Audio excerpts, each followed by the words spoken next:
Subscribe करिए हमारा channel crazy GK trick और लेटेस्ट वीडियो नोटिफिकेशंस के लिए इस बेल आइकन को दबाएं। Hello friends, welcome to crazy GK trick. दोस्तों, इस वीडियो में हम डिस्कस कर रहे हैं बायोलॉजी का काफ़ी इंपॉर्टेंट लेक्चर है, प्लांट किंगडम, पादप जगत। तो फ्रेंड्स, ये वाला लेक्चर हमारा मिसिंग था। तो दोस्तों, आज इस वीडियो में हम अच्छे से इसको समझेंगे। दोस्तों, वीडियो के लास्ट में एक very important question answer test include करा है। जो लास्ट ईयर इस टॉपिक से क्वेश्चंस पूछे गए एग्जाम में, वो सारे क्वेश्चंस मैंने लास्ट में इंक्लूड करे हैं। तो आप लेक्चर को अच्छे से देखिएगा और लास्ट में टेस्ट जरूर लगाइएगा, जिससे कि आपकी प्रैक्टिस अच्छे से होगी और आपको आइडिया लगेगा कि किस तरीके से क्वेश्चंस एग्जाम में पूछे जाते हैं। तो फ्रेंड, चलिए हम वीडियो को स्टार्ट करते हैं। देखिए, इस लेक्चर में जो हम डिस्कस करने वाले हैं, वो टॉपिक कौन-कौन से पहले मैं आपको क्लियर कर देता हूँ। सबसे पहले हम डिस्कस करेंगे प्लांट फिजियोलॉजी, प्रकाश संश्लेषण, ओके? फोटोसिंथेसिस की प्रोसेस हम पूरी समझेंगे अच्छे से। उसके बाद में प्लांट टिश्यू के बारे में हम डिस्कस करेंगे, पादप ऊतक। देन फिर हम डिस्कस करेंगे प्लांट हार्मोन्स, पादप हार्मोन के बारे में आपको बताऊंगा। और लास्ट में हम डिस्कस करेंगे प्लांट डिसीज के बारे में, पादप रोग। तो ये हम सारे टॉपिक्स जो है अच्छे से इस वीडियो में कवर करेंगे। तो चलिए फ्रेंड्स, हम स्टार्ट करते हैं। सबसे पहले मैं आपको फोटोसिंथेसिस प्रोसेस बताता हूँ कि पौधों में जो भोजन निर्माण होता है वो किस तरीके से होता है। तो फ्रेंड, जैसा कि आप डायग्राम देख पा रहे होंगे, पौधे के हरे भाग जो होते हैं वो क्या करते हैं, सोलर एनर्जी को ग्रहण करते हैं। जो सूर्य का प्रकाश होता है उसको ग्रहण करते हैं और वायुमंडल से कार्बन डाइऑक्साइड और भूमिगत जल का यूज कर कर कार्बोहाइड्रेट का निर्माण करते हैं, मतलब भोजन का निर्माण करते हैं, ओके? इस प्रोसेस में ऑक्सीजन जो होती है O2, वो बाय प्रोडक्ट के रूप में निष्कासित होती है। तो आप सभी को पता ही होगा कि पौधे जो होते हैं वो कार्बन डाइऑक्साइड को लेते हैं और ऑक्सीजन को रिलीज करते हैं। तो वो फोटोसिंथेसिस की प्रोसेस के थ्रू ही होता है। पौधों में जो प्रकाश संश्लेषण की प्रोसेस होती है, फोटोसिंथेसिस की जो प्रोसेस होती है, वो क्लोरोफिल पर्णहरित, जिसको हिंदी में बोलते हैं, की उपस्थिति में पूर्ण होती है। तो क्लोरोफिल क्या होता है? क्लोरोफिल जो होता है एक प्रकार का कंपाउंड होता है, यौगिक होता है, जो कि क्या होता है, पौधों की हरी पत्तियों में पाया जाता है और इसका रंग जो होता है वो कैसा होता है, हरा रंग होता है। दोस्तों, क्लोरोफिल के हम अगर फॉर्मूले की बात करते हैं तो आप फॉर्मूला ध्यान रखिएगा, C55H72O5N4Mg। Mg मतलब मैग्नीशियम। तो हमको ध्यान देने वाली बात यह है कि जो क्लोरोफिल का फॉर्मूला होता है उसमें एक परमाणु जो होता है वो होता है मैग्नीशियम का। एग्जाम में यहाँ से भी क्वेश्चंस पूछ ले जाता है, तो आप इसको ध्यान रखिएगा।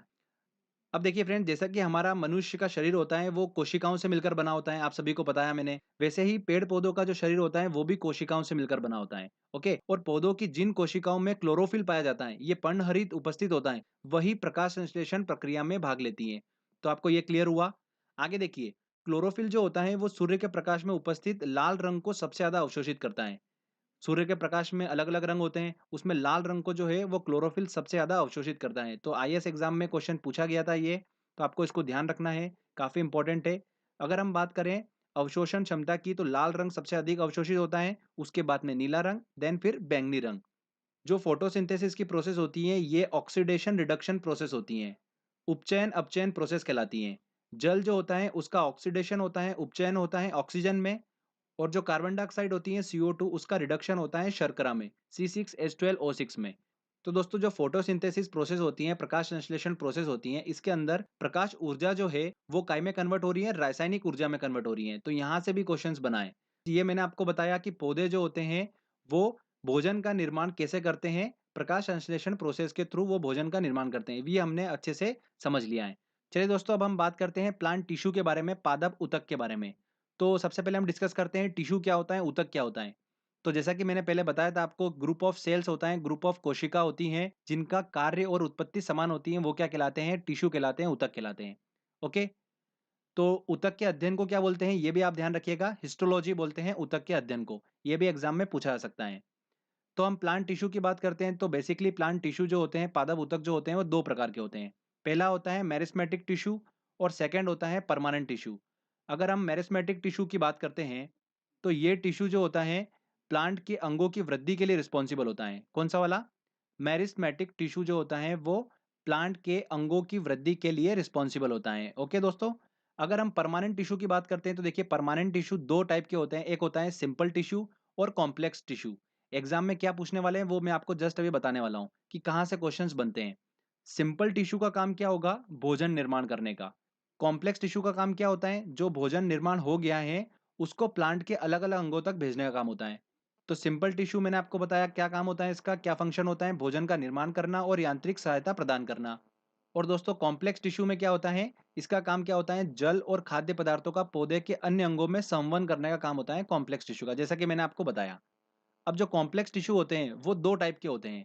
एक का काम होता है जल का संवहन करना और एक का काम होता है खाद्य पदार्थों का संवहन करना। और यहाँ से क्वेश्चंस निकल कर आता है एग्जाम में, और दोनों काफी कंफ्यूज करते हैं, तो मैं आपको ट्रिक के माध्यम से याद कराऊंगा। तो कॉम्प्लेक्स टिश्यू जो है वो दो टाइप के होते हैं, मैं बताता हूँ आपको। सबसे पहले जाइलम और एक होता है फ्लोएम। तो दोनों को हम चलिए अच्छे से डिस्कस करते हैं। जाइलम की बात करते हैं तो यह ऊतक पौधों के जड़, तना और पत्तियों में पाया जाता है। और इसके कार्य की बात करते हैं, इसका काम क्या होता है, या तो इसका काम होगा देखो कि जल का संवहन करेगा या तो पोषक पदार्थ का संवहन करेगा। तो कौन सा करेगा, यही हमको कंफ्यूजन होता है। तो मैं आपको ट्रिक बता रहा हूँ, ध्यान से देखिएगा। जाइलम आपके सामने लिखा हुआ है। अब देखिए इसी वर्ड में छुपा हुआ है जल। कैसे, देखिए जा जो है वो ज बना और ल से हमको ल मिल गया, मतलब जल। जल वर्ड जो है वो जाइलम में छुपा हुआ है। अगर आप फ्लोएम देखेंगे तो फ्लोएम में आपको जल वर्ड नहीं मिलेगा कहीं भी। तो आप इस तरीके से इजीली याद रख सकते हैं कि जाइलम में जल वर्ड छुपा हुआ है, तो मतलब जल का संवहन करने का काम कौन करता है, जाइलम ऊतक करता है। ठीक है, तो यही हमारी ट्रिक है और बहुत ही आसानी से आप याद रख सकते हैं, आपको बिल्कुल भी कंफ्यूजन नहीं होगा। तो पौधों में जल एवं खनिज का संवहन कौन करता है, जाइलम ऊतक करता है। ध्यान रखिएगा, प्रकाश संश्लेषण की जो प्रोसेस मैंने आपको बताई थी उसमें आपको बताया था मैंने कि जो भूमिगत जल का यूज करते हैं भोजन निर्माण में, तो भूमिगत जल जो होता है वो पौधों की पत्तियों तक कैसे पहुंचता है, इस जाइलम ऊतक के द्वारा ही पहुंचता है। ओके। एक और इंपॉर्टेंट पॉइंट ध्यान रखिएगा, एसएससी में पूछा गया था कि अगर किसी पौधे की आयु पता करनी है, किसी वृक्ष की आयु पता करनी है, तो किस तरीके से की जाती है, जाइलम ऊतक के वार्षिक वलय, एनुअल रिंग्स को गिनकर की जाती है। ठीक है, तो ये आपको जस्ट ध्यान रखना है। तो सेकंड हम बात करते हैं फ्लोएम की। देखिए फ्रेंड्स, अभी हम डिस्कस कर चुके हैं जाइलम का। जाइलम का काम क्या होता है, जल का संवहन करना। फ्लोएम का काम क्या होगा, पोषक पदार्थ का संवहन करना। सिंपल सी बात है, आपका जो कंफ्यूजन था वो ट्रिक के माध्यम से दूर हो ही चुका है। तो फ्लोएम जो होता है ये पौधों के जड़, तना, पत्तियों में पाया जाता है। और पत्तियों ने जो भोजन बनाया है उसे पौधों के अन्य भागों तक पहुंचाने का काम किसका होता है, फ्लोएम ऊतक का होता है। आई होप दोस्तों आपको ये क्लियर हो गया होगा। तो फ्लोएम जो है वो पोषक वाहक का काम करता है और पौधों को यांत्रिक सहायता प्रदान करने का काम करता है फ्लोएम। तो जाइलम और फ्लोएम से क्वेश्चंस बहुत बने हैं, आप इसको ध्यान रखिएगा, यहीं से क्वेश्चंस निकल कर आता है। ठीक है, चलिए अगला टॉपिक आता है हमारा प्लांट हार्मोन। तो इसको भी डिस्कस कर लेते हैं अच्छे से। पादप हार्मोन जो होते हैं ये पौधों के विभिन्न अंगों में पहुंच जाते हैं और उनकी वृद्धि को नियंत्रित करते हैं। तो बेसिकली प्लांट हार्मोन का काम क्या होता है, पौधों की वृद्धि को नियंत्रण करना। तो देखिए, जैसा कि आपको डायग्राम में दिख रहा होगा, पौधों में अलग अलग टाइप के हार्मोन्स होते हैं। तो सभी को हम डिस्कस कर लेते हैं, एग्जाम में कोई सा भी पूछा जा सकता है। तो सबसे पहले हम बात करते हैं ऑक्सिन की। ये तने की वृद्धि में सहायता करता है और जड़ वृद्धि को क्या करता है, नियंत्रित करता है। मतलब तने में जिस और अधिक मात्रा में ऑक्सिन होगा उस और वृद्धि जो होगी वो अधिक होगी। और जड़ में अगर ऑक्सिन अधिक होगा तो उसकी वृद्धि को क्या करता है, वो रोकता है। तो ऑक्सिन का देखिए यहाँ पर डबल नेचर चलता है, इसको आप ध्यान रखिएगा। सेकेंड हार्मोन की बात करते हैं हम, वो है जिब्रेलिन।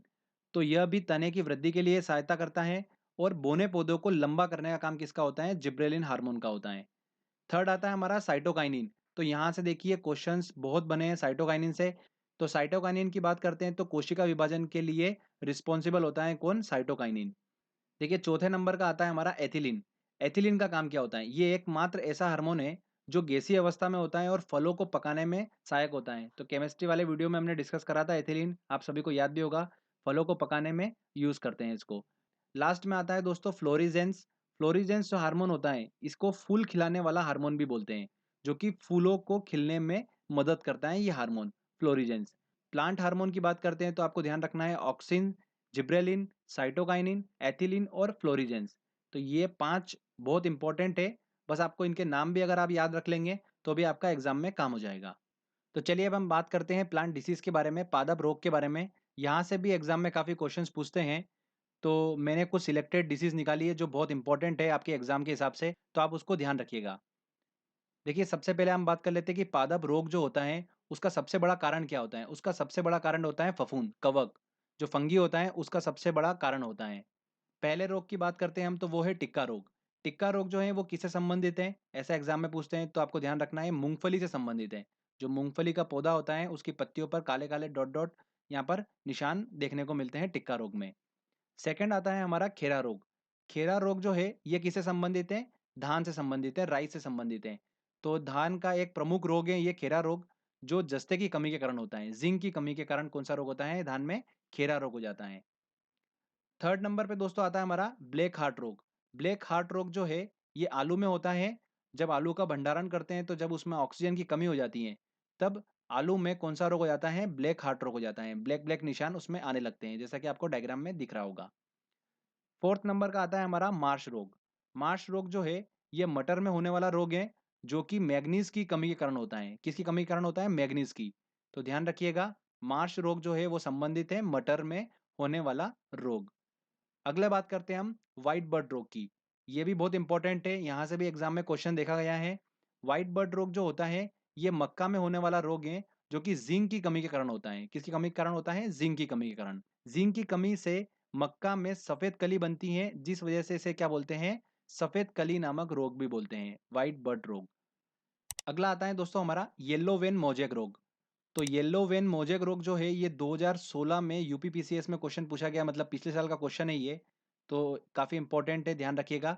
भिंडी की मुख्य समस्या है ये रोग, और ये विषाणुजन्य रोग है।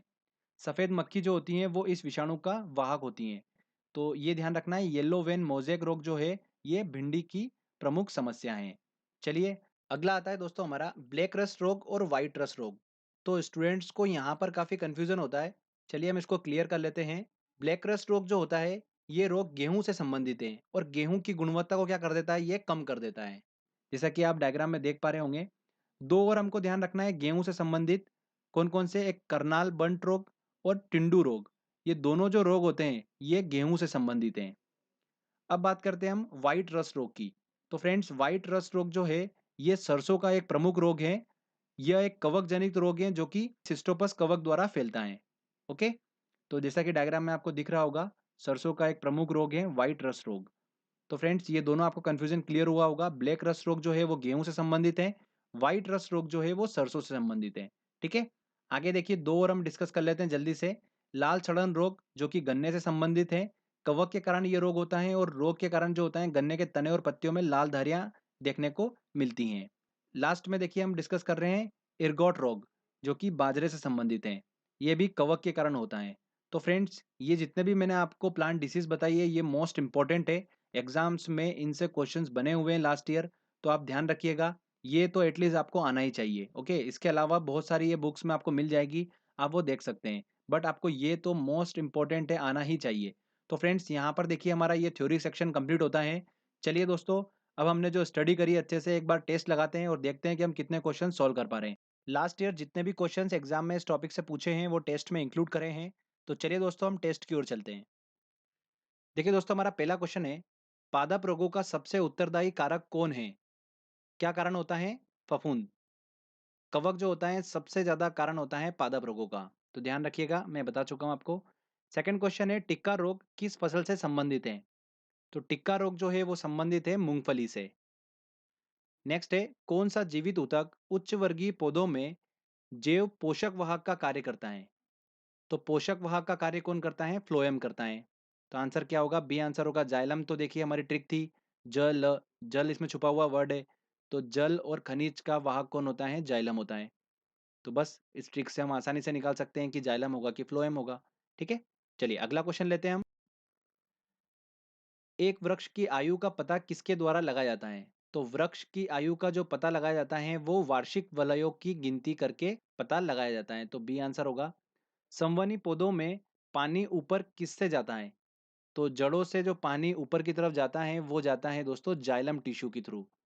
तो जाइलम टिश्यू के थ्रू जाता है, डी आंसर इसका सही होगा। निम्नलिखित गैसों में कौन प्रकाश संश्लेषण प्रक्रिया के लिए आवश्यक है? तो फोटोसिंथेसिस प्रोसेस के लिए देखिए कार्बन डाइऑक्साइड जो है वो आवश्यक है, बी आंसर इसका सही होगा। ऑक्सीजन जो प्रकाश संश्लेषण से उत्पन्न होती हैं आती हैं। तो फ्रेंड्स मैंने आपको बताया था फोटोसिंथेसिस की जो प्रोसेस होती हैं वो ऑक्सीडेशन रिडक्शन प्रोसेस होती हैं। इसमें जल का क्या होता है? ऑक्सीडेशन हो जाता है ऑक्सीजन में। और कार्बन डाइऑक्साइड का क्या होता है? रिडक्शन होता है किसमें? ग्लूकोज में। तो फ्रेंड्स देखिए यहाँ पर क्या पूछ रहा है, वो ऑक्सीजन जो प्रकाश संश्लेषण से उत्पन्न होती है वो जल से आती है। तो आंसर क्या होगा? A answer. अगला देखिए, प्रकाश के निम्नलिखित रंगों में से किसका पौधों द्वारा तीव्र अवशोषण होता है? तो पौधों की देखिए पत्तियों में क्लोरोफिल होता है, और क्लोरोफिल जो होता है वो सबसे ज़्यादा अवशोषण किसका करता है? प्रकाश के लाल रंग का सबसे ज़्यादा अवशोषण करता है, उसके बाद नीले रंग का। फिर बैंगनी रंग का। तो देखिए ऑप्शन कौन सा होगा सही? बी आंसर बिल्कुल सही होगा। पौधों व पेड़ का खाना तैयार करने की प्रक्रिया कहलाती है, क्या कहलाती हैं? फोटोसिंथेसिस प्रोसेस कहलाती हैं। डी आंसर इसका। चलिए दोस्तों अगला क्वेश्चन लेते हैं हम। प्रकाश संश्लेषण में कौन सा प्रकाश सबसे अधिक प्रभावकारी है? तो कौन सा प्रकाश सबसे अधिक प्रभावकारी है? लाल रंग का। प्रकाश ऊर्जा का रासायनिक ऊर्जा में रूपांतरण निम्नवत होता है। तो फोटोसिंथेसिस प्रोसेस के थ्रू क्या होता है? प्रकाश ऊर्जा का रासायनिक ऊर्जा में रूपांतरण होता है। तो बी आंसर एब्सोल्युटली सही होगा। पौधों में फ्लोएम मुख्य उत्तरदायी होता है। तो फ्लोएम का काम क्या होता है? देखिए इसके अंदर कोई भी जल वर्ड नहीं छुपा हुआ है, ठीक है, मतलब जल का वाहक है ही नहीं है। तो ये किसका संवहन करता है? पोषक पदार्थ का संवहन करता है। तो देखिए आंसर क्या होगा? आहार वहन के लिए उत्तरदायी है। बिल्कुल ए आंसर इसका सही होगा। अमीनो अम्ल गलत, ऑक्सीजन गलत, जल वहन गलत। जल का वहन कौन करता है? जाइलम ऊतक करता है। ठीक है, तो यही एग्जाम में काफी क्वेश्चंस देखने को मिलते हैं। चलिए अगला क्वेश्चन हम लेते हैं। निम्नलिखित में से कौन पादप हार्मोन है? तो प्लांट हार्मोन कौन सा है? देखिए ये कितना इंपॉर्टेंट क्वेश्चन है, इतनी बार रिपीट हुआ एग्जाम में। Insulin, thyroxine, cytokinin. तो बिल्कुल साइटोकाइनिन जो है ये एक प्लांट हार्मोन है, ध्यान रखिएगा। ऑक्सिन, साइटोकाइनिन मैंने आपको बताया था, याद होगा। मक्का की पत्तियों के शीर्ष का सफेद होना सूचक है, किसका सूचक है? तो मक्का में व्हाइट बर्ड रोग हो जाता है जिंक की कमी के कारण। तो आंसर क्या होगा? डी आंसर होगा। नेक्स्ट क्वेश्चन है, करनाल बंट रोग संबंधित है, किसे संबंधित है? गेहूं फसल से संबंधित है। तो आंसर क्या होगा इसका? बी आंसर सही होगा। नेक्स्ट क्वेश्चन की तरफ चलते हैं। आलू में ब्लैक हार्ट का कारण कौन है? तो आलू के भंडारण में जब ऑक्सीजन की कमी हो जाती है तो ब्लैक हार्ट रोग देखा जाता है। तो आलू से संबंधित है और ऑक्सीजन की कमी के कारण होता है। सी आंसर सही होगा। नेक्स्ट है, येलो वेन मोजेक गंभीर बीमारी है, किससे संबंधित है ये? भिंडी की बीमारी है येलो वेन मोजेक। तो आंसर क्या होगा? बी आंसर इसका सही होगा। यूपीपीसीएस मेंस में 2016 में पूछा गया था क्वेश्चन ये। तो फ्रेंड देखिए यहाँ पर हमारा टेस्ट कंप्लीट होता है। पहले हमने अच्छे से थ्योरी को पढ़ा, फिर सारे इंपॉर्टेंट क्वेश्चंस भी हमने सॉल्व कर लिए हैं। तो आई होप आपका ये वाला टॉपिक बिल्कुल अच्छे से परफेक्ट हो गया होगा। और दोस्तों आने वाले टाइम में आपको रेलवे के सेक्टर में काफ़ी वैकेंसीज देखने को मिलेगी। तो रेलवे में जो जीएस का सेक्शन होता है उसको हम अच्छे से वीडियो के माध्यम से कंप्लीट करेंगे। तो पूरी सीरीज में आपके लिए बनाऊंगा इसकी। तो जो स्टूडेंट्स रेलवे की तैयारी कर रहे हैं उनको काफ़ी बेनिफिट मिलेगा। तो फ्रेंड्स बस आज के इस वीडियो में इतना ही था। अगर आपको दोस्तों वीडियो अच्छा लगा है, मेहनत अच्छी लगी है, तो प्लीज़ वीडियो को लाइक करिए, शेयर करिए। और अगर आपने अभी तक चैनल को सब्सक्राइब नहीं करा है तो प्लीज़ सब्सक्राइब भी कर लीजिए, क्योंकि इस तरीके की वीडियो जब भी मैं अपलोड करूंगा आपको उसका बेनिफिट मिलता रहेगा। तो फ्रेंड्स मिलते हैं अगले वीडियो में। जय हिंद, जय भारत।